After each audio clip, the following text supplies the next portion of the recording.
Dando início aos trabalhos técnicos deste fórum, teremos agora o primeiro painel com o tema Crise da Democracia, Estado de Direito e Direitos Humanos.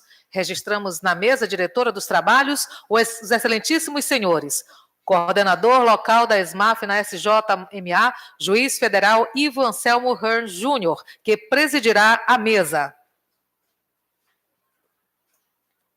E o professor Sebastian Scherer. Com a palavra ao senhor presidente da mesa. Sem muitas delongas, eu quero apresentar o professor Sebastian Scherer, professor emérito de Criminologia da Faculdade de Ciências Econômicas e Sociais da Universidade de Hamburgo, ex-diretor do Instituto de Pesquisas Sociais Crinológicas da Universidade de Hamburgo, pesquisador em diversas áreas, mas especialmente criminologia e sociologia. O professor Sebastian Scherer fala português fluentemente, então não haverá, sem dúvida, nenhuma dificuldade de nós acompanharmos sua palestra. Professor. A crise da democracia. Em 1989 e nos anos depois, tinha uma grande esperança que a democracia como forma de governo ia se espalhar no mundo inteiro. Era depois da caída do Muro de Berlim e depois do fim da Guerra Fria.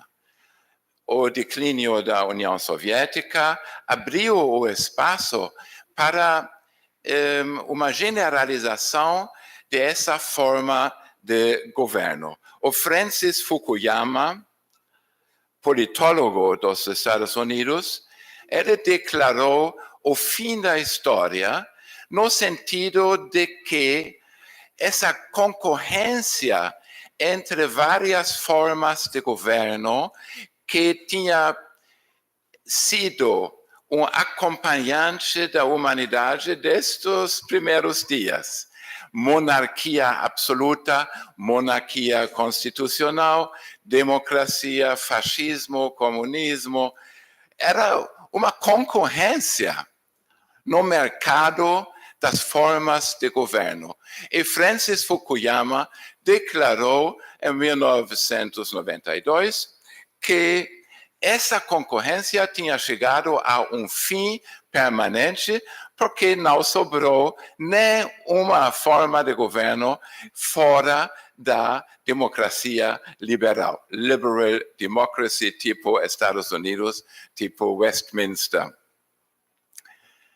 E, de fato, não tinha nada. Tinha Coreia do Norte, tinha Cuba, tinha China, mas tudo parecia se desenvolver numa só direção, que era a democracia. Agora, nós todos sabemos que não foi assim que as coisas se desenvolveram, mas sim tinha um susto, tipo de susto histórico, interno e externo. O susto interno era que dentro das democracias chamadas consolidadas, aconteceu algo. As pessoas, depois de 2001 e depois da crise financeira de 2008, parece que o sistema democrático estava perdendo o rumo de uma forma. As pessoas, como disseram os politólogos Yascha Mounk e Roberto Stefan Foer em 2016, as pessoas perderam o amor pela democracia liberal. O que significa perderam o amor? Eles não ficaram entusiasmados com os direitos básicos, com os partidos que eles conheceram. Eles ficaram frustrados e aptos a votar em pessoas bem fora do típico, bem fora do normal e do sentido comum. Eles sentiam um sentido de rebelião não só contra o próprio governo, mas também contra a forma de governo. Uma desconfiança no processo político ordinário. Esses dois pesquisadores, Munk e Foa, eles comparavam as atitudes e as opiniões dos jovens adultos da década de 80 e 90 com a atitude e as opiniões dos jovens adultos em 2010 ou 15. Eles revelaram que os jovens adultos de 2015 eram bastante mais desconfiantes da democracia em si.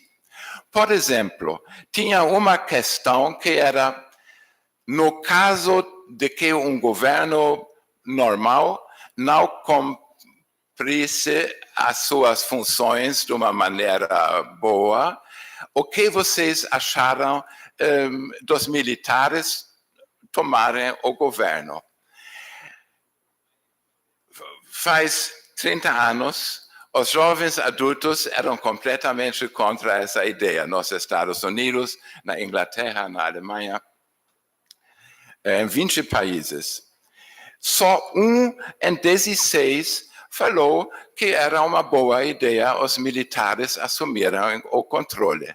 Agora, os jovens adultos de 2015 eram em 6 que falaram seria bom, por que não? Então, foi um susto interno, foi a falta de crença na democracia dentro das democracias consolidadas.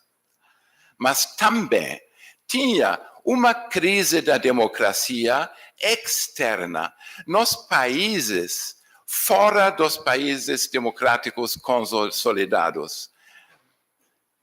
Nesses países, normalmente, antigamente, o alvo do desenvolvimento era chegar a um tipo de democracia Estados Unidos, o Westminster. Hoje já não é mais assim.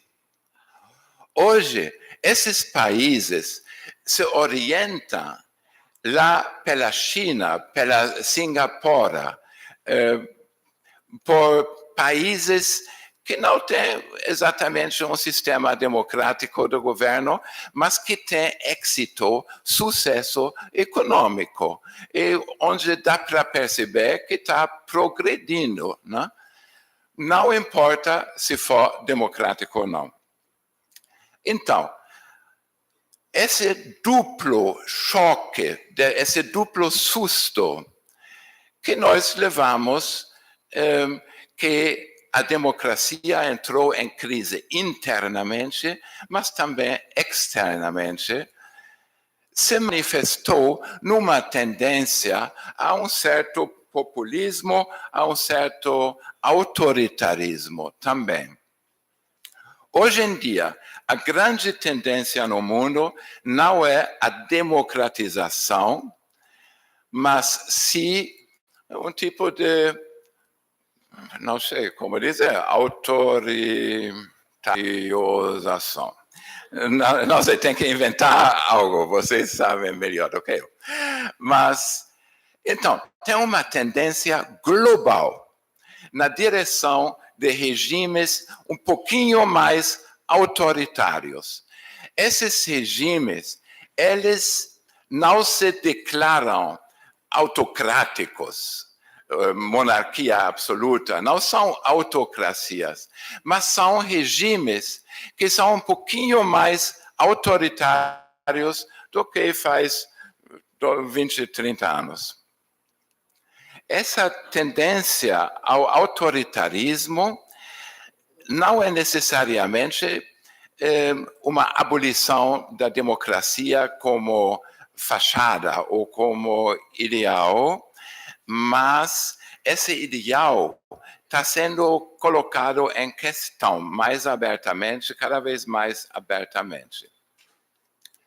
A minha tese é que entre a democracia e a autocracia no sentido monarquia absoluta ou ditadura, entre autocracia e democracia, tem um campo vasto de um terceiro tipo de governo.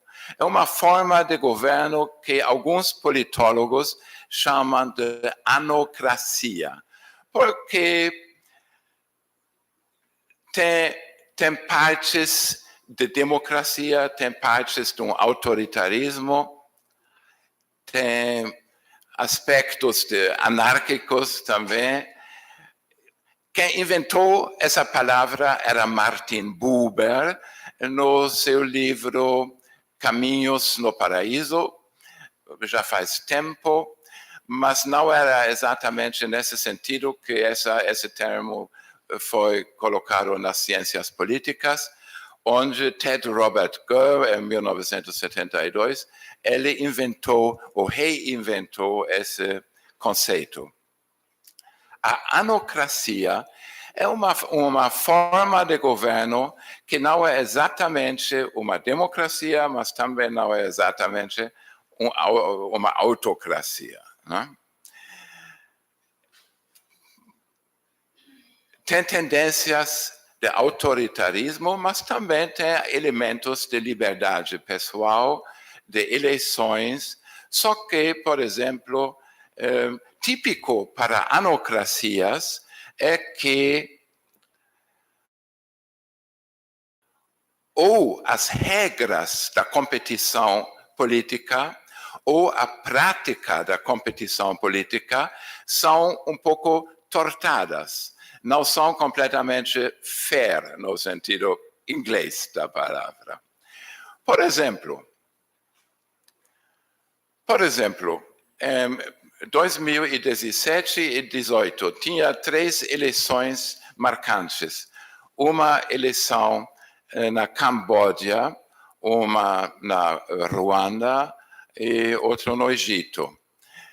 Na Camboja, uma democracia de aparência, tem um presidente que quis ser reeleito. Ele já estava no poder há 33 anos. Mas o povo não estava super contente com ele, então tinha 20 candidatos de outros partidos. E um candidato tinha a melhor chance de ganhar as eleições. Só que, pouco antes das eleições, o que ele fez era, ele conseguiu tirar a imunidade parlamentar desse candidato da oposição, fez ele preso, destruiu o partido dele, proibiu o órgão de imprensa do partido, arruinou esse partido. Depois chegaram as eleições e os 19 candidatos da oposição conseguiram tudo junto, mais ou menos 30% dos votos. Ele venceu muito bem, tranquilo, com mais de 70% dos votos, se bem que a população, antes dessas eleições, não estava muito contente com ele, não. No Egito, tinha 6 candidatos contra o general Sisi em 2018. 5 desses 6 candidatos retiraram a candidatura pouco tempo antes, poucos dias depois de declarar oficialmente a intenção de se candidatar, retiraram. Falaram, não, agora não é o momento de se candidatar, de medo de prisão, né? Ou de medo de execução ou de desaparecer. Um candidato surgiu que era um bom amigo do presidente e um fiel servidor do presidente, e ele não conseguiu roubar muitos votos, não. O candidato do governo ganhou com 97% dos votos. Na Ruanda, desapareceram muitos candidatos e Um candidato que estava vivendo fora, no exílio, um padre, ele nem conseguiu embarcar o avião para Ruanda, tentou 3 vezes, mas sempre foi recusado a embarcar. Outros candidatos desapareceram ou foram colocados na prisão. Então, o feliz candidato da Ruanda ganhou com 98,8% dos votos. Todos esses países são países chamados democráticos. Eles têm eleições, eles têm imprensa, etc. Mas algo nas regras da competição política ou algo na prática da competição política não está dando muito certo, não. Também outra característica dessas anocracias é que não tem métodos muito estáveis para responder institucionalmente a queixas da população. O Estado de Direito se define que cada indivíduo tem o direito de deixar controlar os atos do executivo que atingem a ele através da justiça. Se esse mecanismo não funciona, então o Estado de Direito não funciona, não existe. Todas essas anocracias têm problemas com o controle do executivo. E o caso onde se choca o poder do Estado com a liberdade do indivíduo é a polícia. A polícia é o representante do executivo no dia a dia, quando as coisas se batem diretamente. É o mais visível confronto, a mais visível divisa entre o poder do Estado e a liberdade da pessoa. E em anocracias, o fenômeno típico é que o discurso público se focaliza nas competências da polícia. Tem uma tendência de dizer a polícia deve fazer mais do que a lei, estritamente falando, permite. Porque a polícia é representante da autoridade do Estado, e se a gente deixa a autoridade do Estado avacalhar, então o Estado cai. Nós todos sabemos que o potencial de violência da polícia é muito grande em todos os países do mundo. Mas o direito de usar violência física contra as pessoas é muito estreita. A competência é muito pequena. Só pode usar violência física na necessidade de defesa, quando não tem outro jeito, é a última ratio, etc, etc. Quando um suspeito já está sem defesa nas mãos da polícia, a polícia, em circunstância nenhuma, tem o direito de aplicar violência. Não pode bater, não pode torturar, não pode matar. Isso é lógico, faz parte do Estado de Direito. Agora, quando isso não existe, quando a polícia age diferentemente, isso coloca em questão o sentido, a essência dos direitos humanos, do Estado de Direito e do funcionamento da democracia. Quando o governo começa a legitimar violência sistemática, intencional, ilegal, quando o governo começa a legitimar esse tipo de violência abertamente, dizendo que a polícia deve agir assim. Então, o Estado já se move fora do ideal do Estado de Direito para um outro ideal, que é o Estado autoritário, ou o Estado duplo, que tem um sistema de normas para a população não discriminada e que tem um outro sistema de normas ou de medidas para a parte da população discriminada, menos privilegiada. Para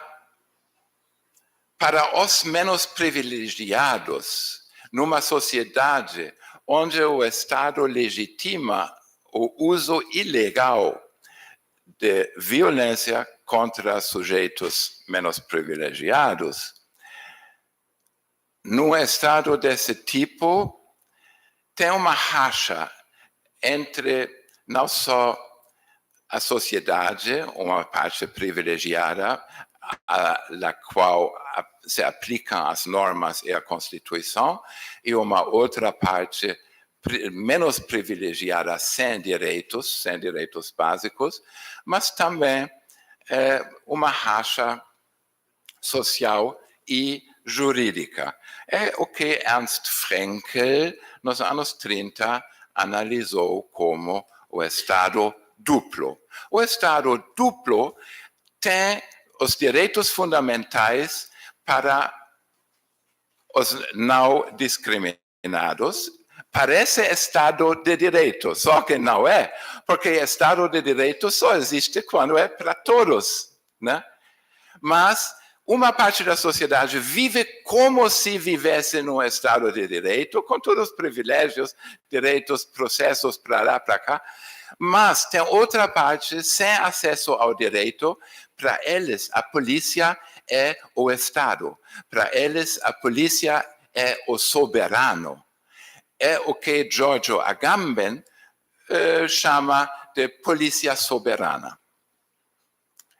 Agora, normalmente nós pensamos que era um fenômeno transitório, passageiro, uma pequena falta na democracia que ao longo do tempo a gente vai melhorando e a gente vai acordando todos os direitos para todo mundo.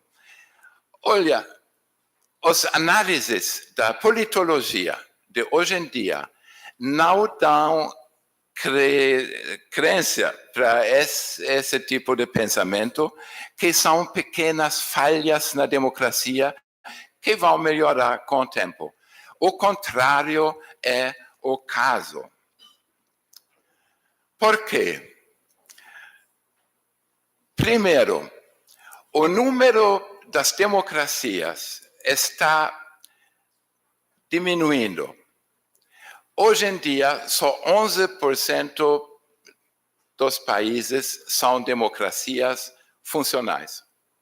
Segundo, entre 1989 e 2013, o número de anocracias cresceu de 30 a 53 países. Terceiro, tem um desenvolvimento muito pouco conhecido, mas super relevante.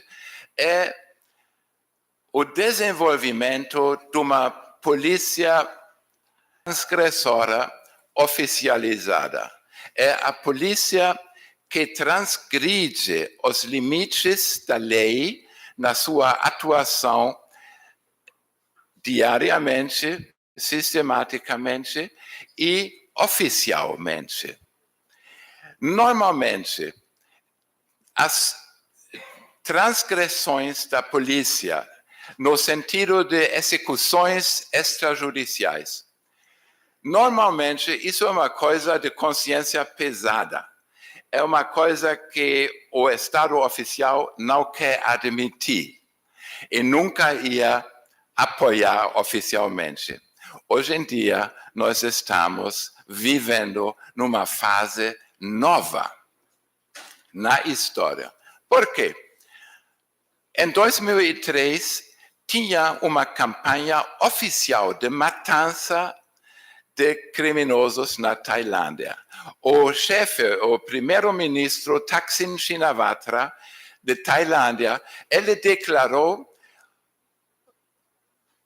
o estado de exceção, não formalmente, mas informalmente, só discursando, falou que tem drogas demais nesse país, tem que acabar uma vez para sempre com as drogas.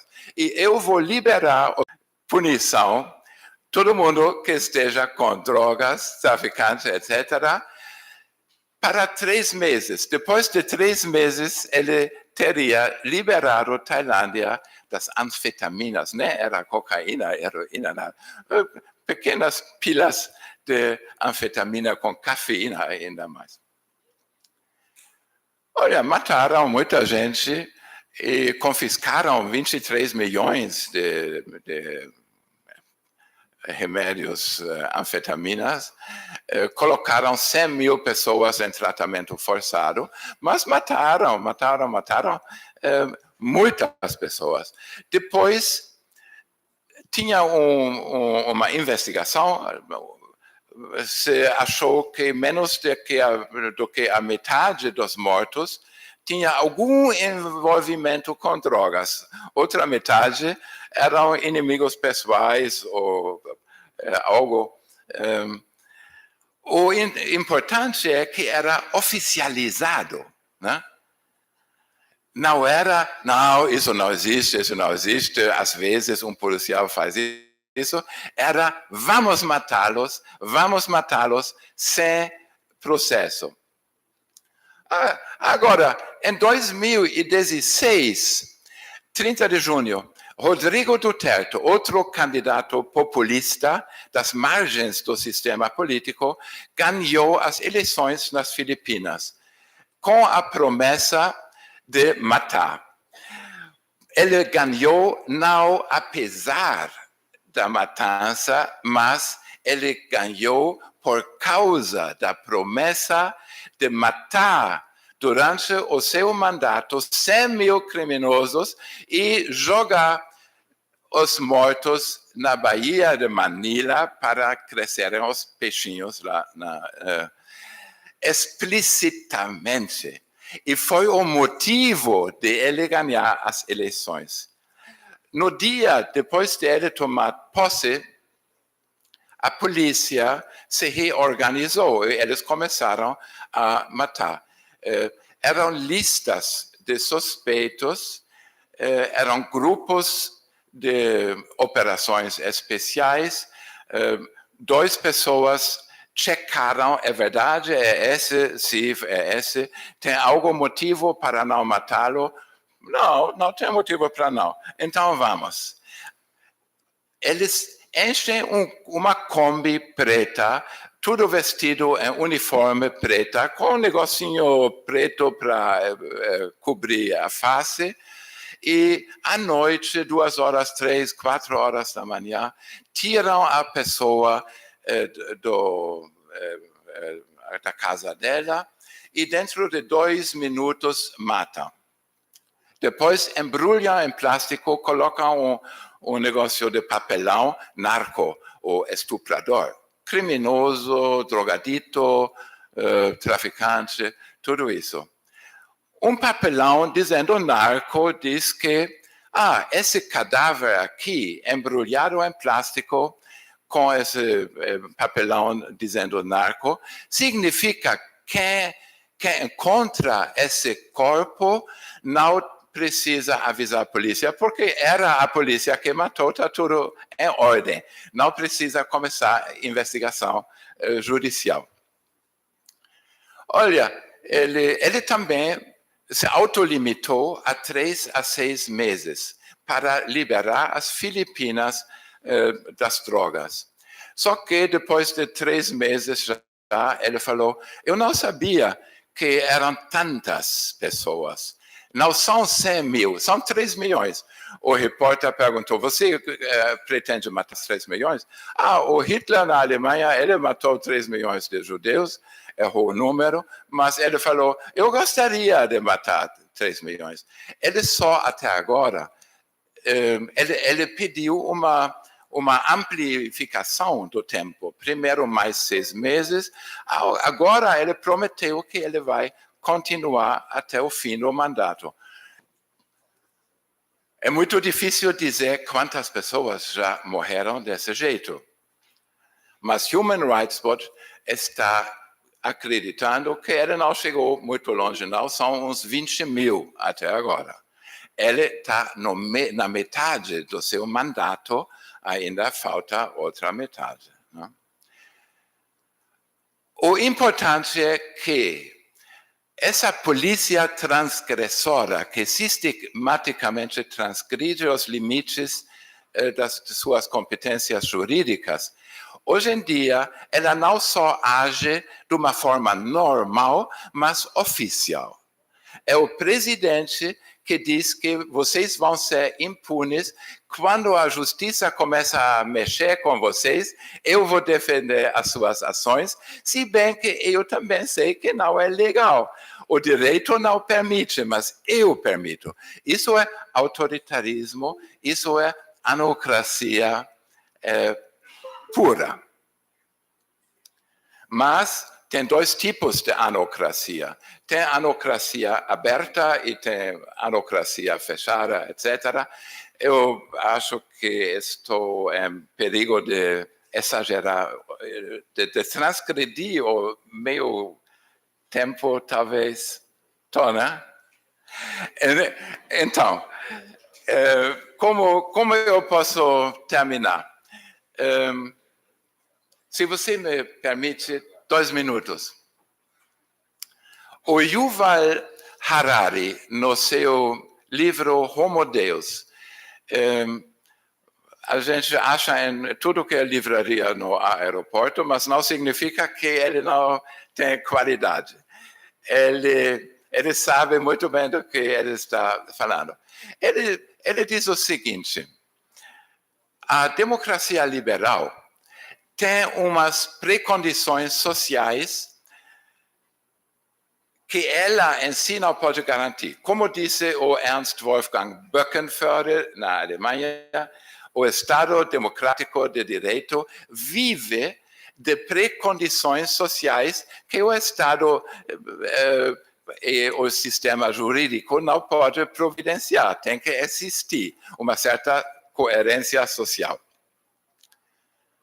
Olha, no futuro, nós vamos viver uma tentação terrível. Qual vai ser a tentação? A tentação vai ser um grande desacoplamento das elites das massas. No século XX, as massas da população foram necessárias para a produção. Na indústria, na agricultura, no exército, se precisava de centenas de milhões de pessoas para produzir.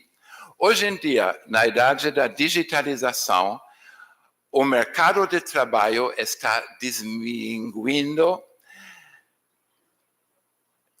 Estamos perdendo o trabalho. Na agricultura vai ter tratores que fazem todo o trabalho. Só o fazendeiro e o filho dele vão mexer e na indústria, mesma coisa. Os militares também. As guerras do futuro não precisam de armadas de centenas de milhões de pessoas. Olha, no ano 1950, tinha 2,5 bilhões de pessoas no mundo. Hoje em dia, 7,5 bilhões. Daqui uns 30 anos, vai ter 9 ou 10 bilhões de pessoas no mundo, especialmente na África, na Ásia. 10 bilhões, mas o mercado de trabalho está abaixando. Não vai ter mais trabalho para 10 bilhões de pessoas.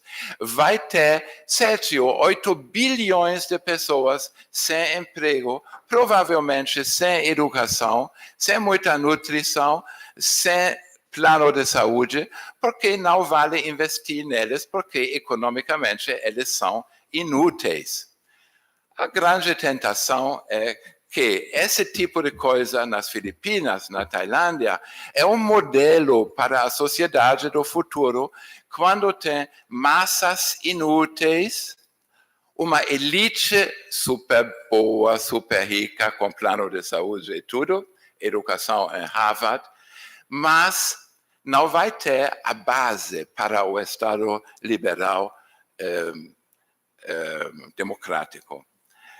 Vai ter um desacoplamento da elite das massas.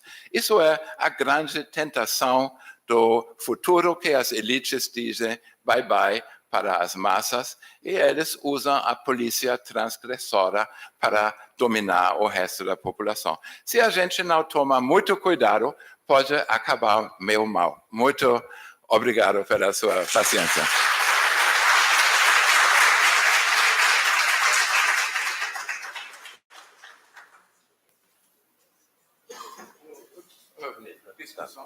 Sim, abriu um pouco.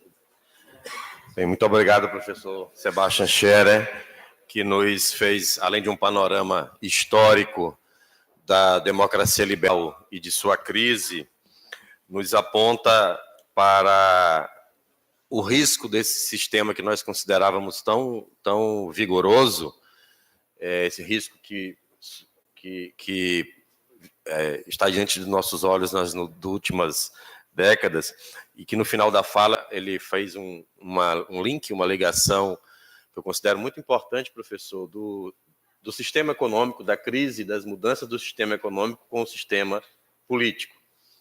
Essa ligação, essa crise de ambos é preocupante e inevitável.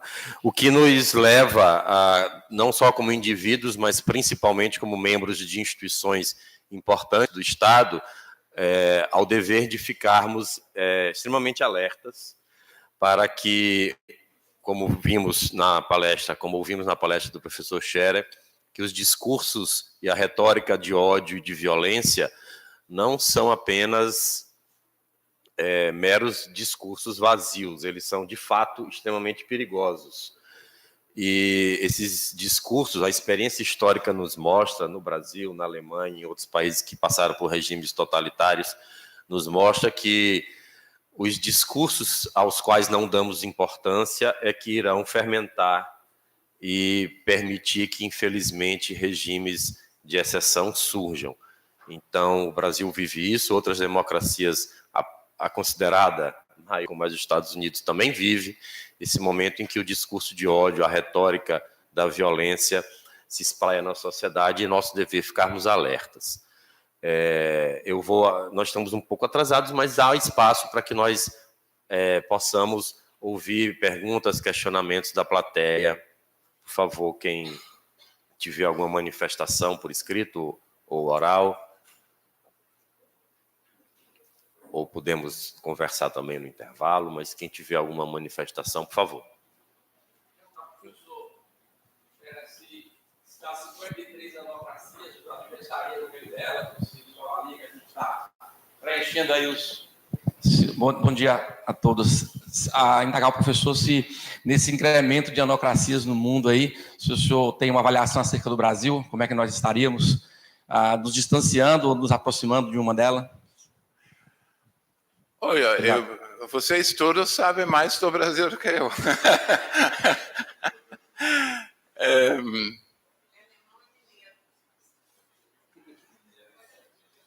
Não, eu não sei. Para mim é muito difícil avaliar os desenvolvimentos, mas estou percebendo que também tem uma tendência na direção de um pouco mais autoritarismo, né? Mas quando uma democracia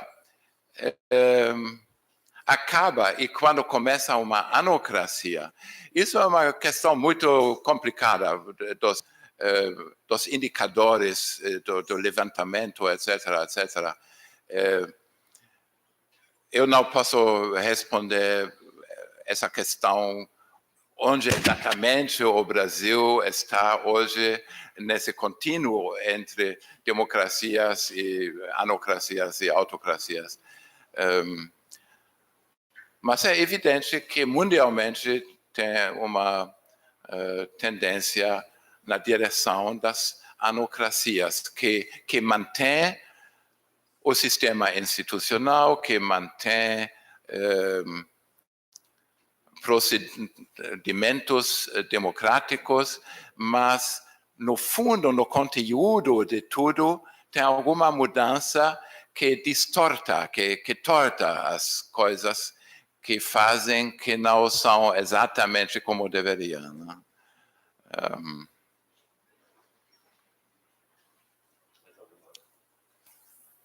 Aqui, doutor Arthur Feijó, nosso colega da Seção Judiciária do Maranhão. Professor, muito obrigado pela sua palestra, foi realmente muito boa. Muito obrigado mesmo por ter vindo aqui conversar com a gente hoje. A minha dúvida é a seguinte: a democracia, a gente sabe que tem uma base filosófica muito sólida, que vem mesmo desde a Grécia Antiga. Então, são pensamentos que são construídos ao longo de séculos e por uma doutrina forte que estruturou o que é a democracia. De onde é que está vindo esse pensamento autoritário, que de uma hora para outra, pelo menos aparentemente sem essa base filosófica exposta ao público, está ganhando tanta força?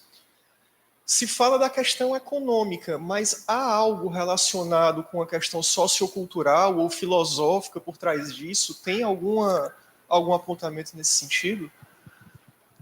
Muito boa pergunta, mas tem um risco de eu me perder em vários rumos.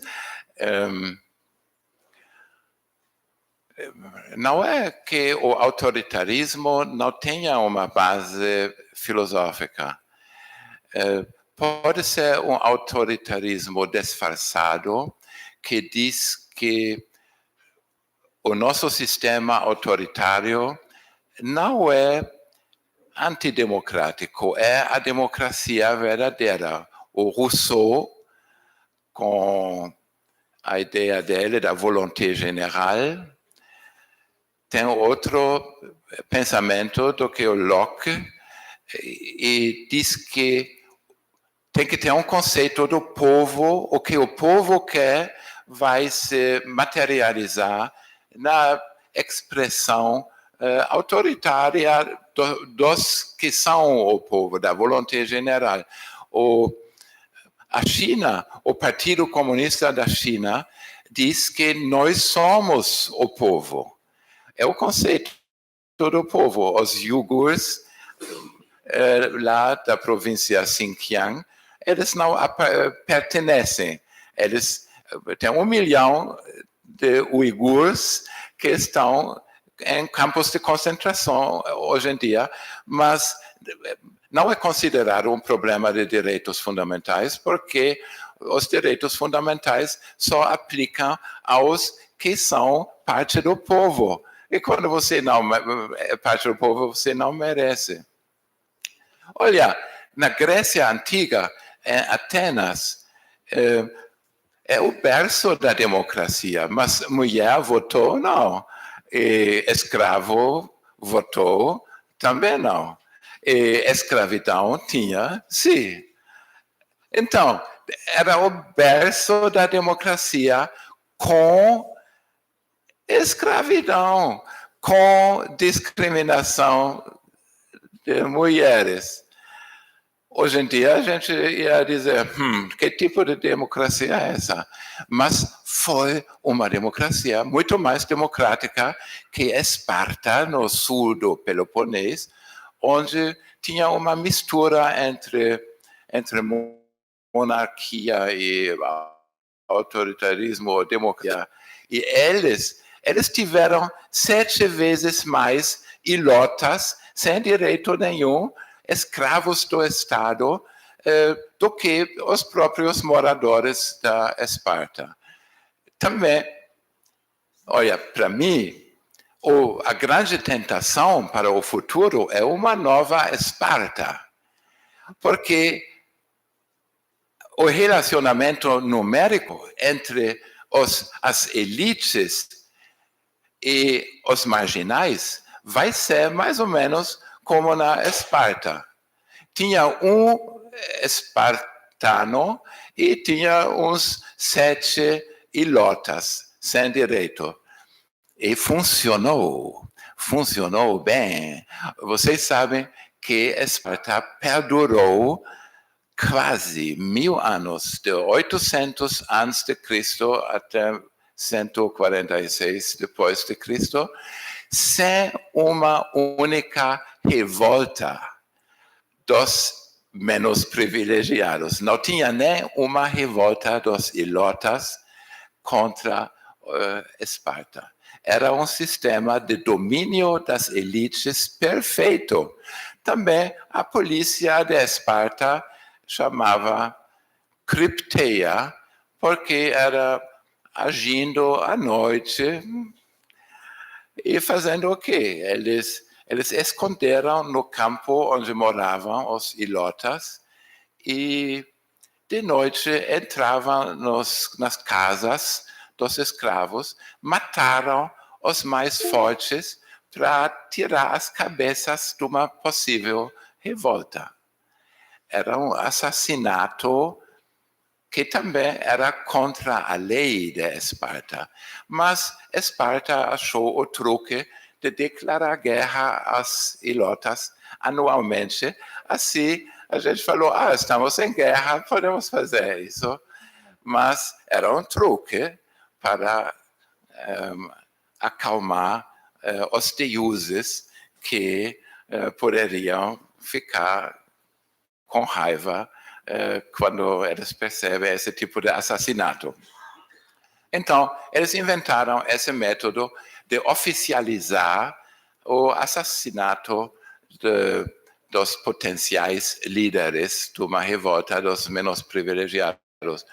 A grande tentação para o futuro, quando tem 8 bilhões de pessoas das classes inúteis, vai ser reinventar um método de controle social um pouco parecido a Esparta.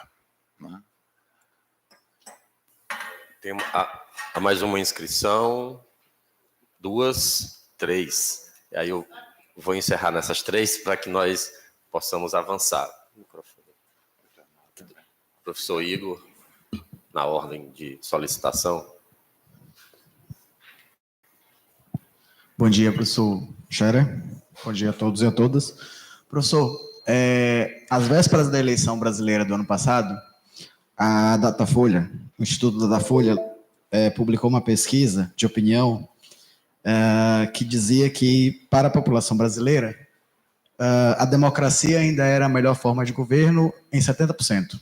Para 70% da população, a democracia seria a melhor forma de governo, e 12% respondeu que a ditadura, abre aspas, seria boa em certas circunstâncias, fecha aspas. Na Espanha, o professor Castells, no seu último livro, acho que Ruptura, ele menciona o caso espanhol dos últimos anos com a formação de mais outros 2 partidos, o Podemos e o de direita, que agora eu esqueço o nome. Vários estados ou democracias consolidadas, como o senhor colocou, têm revelado um pouco disso. A sociedade, de uma maneira geral, acredita ainda na democracia como um valor universal, como aponta o professor Amartya Sen, mas há uma crise de legitimidade das instituições que representam essa democracia, como os partidos políticos e o Congresso Brasileiro, para citar outro exemplo. E isso não é só o Brasil, os Estados Unidos, a Itália e Israel passaram por isso mais recentemente com a formação, ou na verdade não formação, de alguns governos. O que me leva a perguntar ao senhor o seguinte: há caminhos dentro da formação da institucionalidade que a sociedade pode encontrar para a manutenção de valores democráticos como esses 70% apontam? Por exemplo, no Brasil, há 2 experiências, uma no estado do Pernambuco e outra no estado de São Paulo, de formação de mandatos coletivos, com representação partidária, mas em coletivos da sociedade que se apresentam ao legislativo para ocupar espaços institucionais. Então, a minha dúvida, e o que me persegue a cabeça dos últimos anos é exatamente isso. Como conciliar valores democráticos que, a princípio, continuam sendo valores da maioria da população mundial, ou pelo menos da população ocidental, em detrimento de uma crise de legitimidade onde partidos políticos no Brasil, na Espanha, na Itália, na França, na Alemanha, são extremamente renegados como representantes dessa democracia liberal e onde os parlamentos também não têm um bom apreço, assim, pela população. Como é que é possível conciliar, se é possível conciliar, em que aspectos é possível conciliar a manutenção desses valores? Obrigado. Obrigado a você, viu?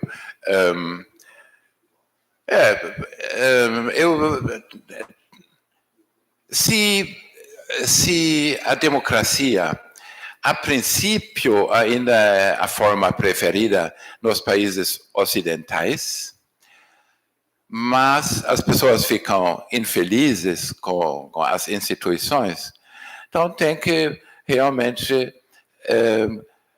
reformar, talvez profundamente, o nexo entre as pessoas e as instituições. Você mencionou exemplos e, teoricamente, a democracia e as instituições podem ganhar de volta um certo sex appeal que eles aparentemente perderam nos últimos anos. Tem várias ideias bastante válidas. Tem conselhos de cidadãos que desenvolvem caminhos para resolver conflitos antagonísticos, como na Irlanda do Norte tinha, etc. Eu acho que tem caminhos para cuidadosamente, mas também fundamentalmente, revitalizar o processo democrático. Mas não tem garantia que vai funcionar.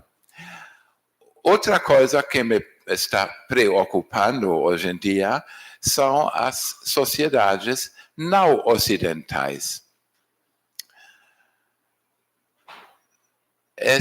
Esse exemplo da Tailândia e o exemplo das Filipinas, a gente pensa que é um pouco excêntrico e um tipo de acidente, mas não é. Por que não é? O caráter de um fenômeno político se define através da reação social. Não é um caráter inerente. E a reação ao fenômeno nas Filipinas era super interessante e reveladora. Primeiro, o presidente Barack Obama falou: eu vou para as Filipinas, vou criticar a política abertamente antidemocrática do presidente Duterte. O Duterte, quando sabia que Obama ia criticar a política dele, ele xingou ele publicamente de filho de puta e pior. E o Barack então disse: não preciso ir às Filipinas. As Nações Unidas começaram inquérito, Comissão de Direitos Humanos. Quando o Rodrigo Duterte ouviu isso, ele falou: então podemos sair das Nações Unidas e vamos querer as nossas contribuições financeiras de volta.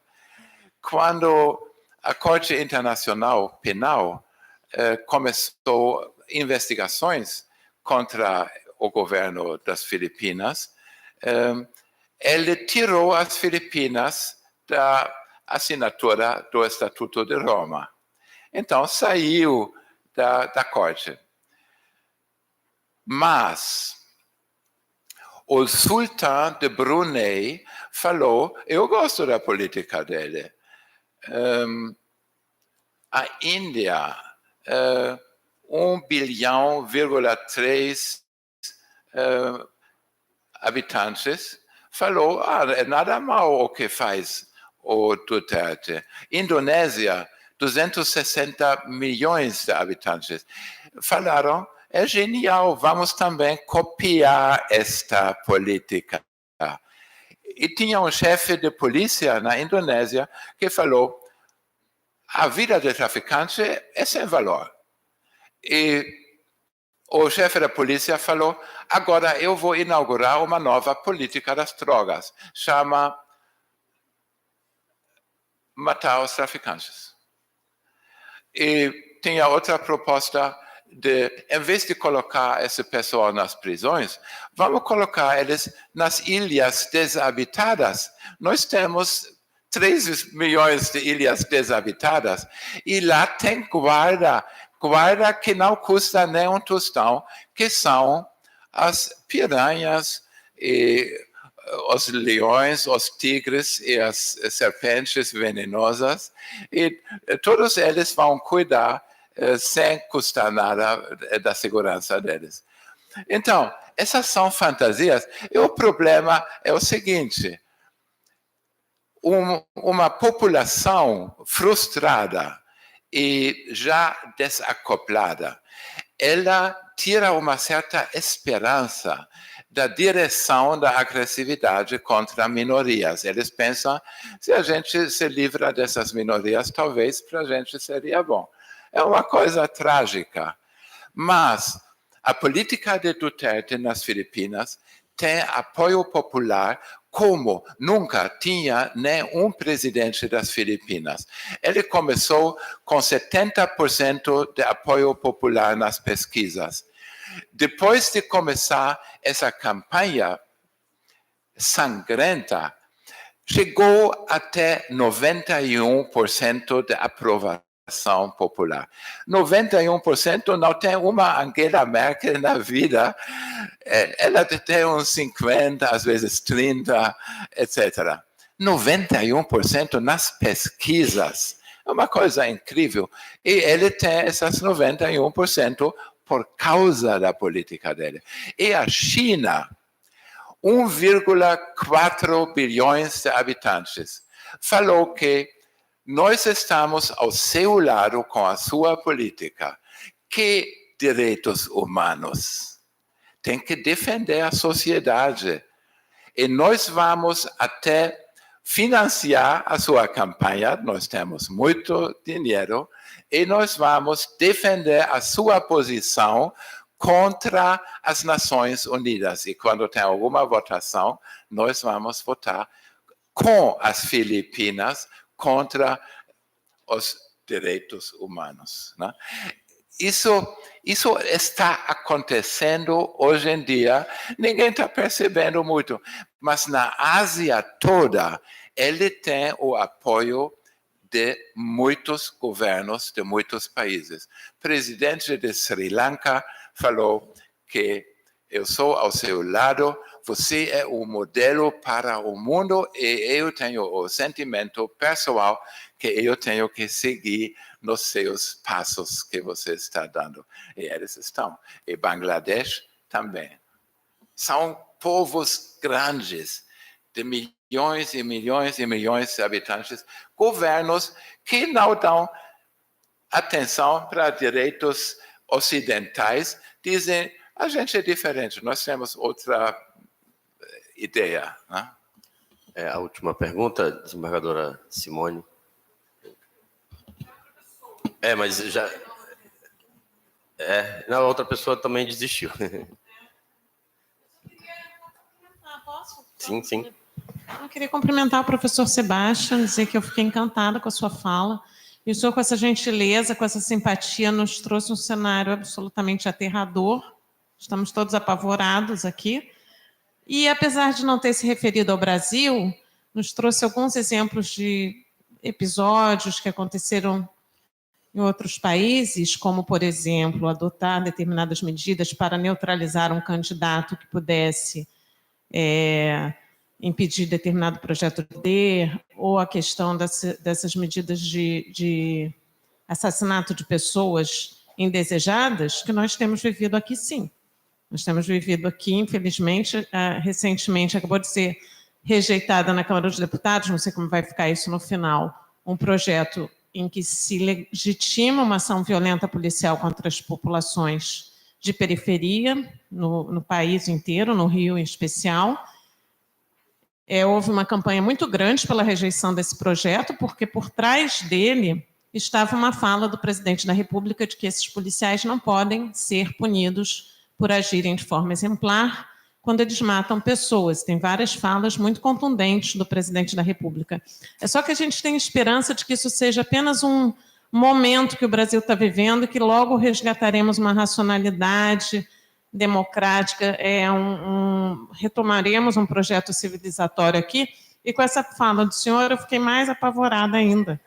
Então, mas, de qualquer maneira, é um prazer enorme ter ouvido o senhor. Muito obrigada pela sua palestra. Obrigada. E mais uma vez, obrigado ao professor Scherer. Vamos passar para a palestra seguinte. Obrigado a todos.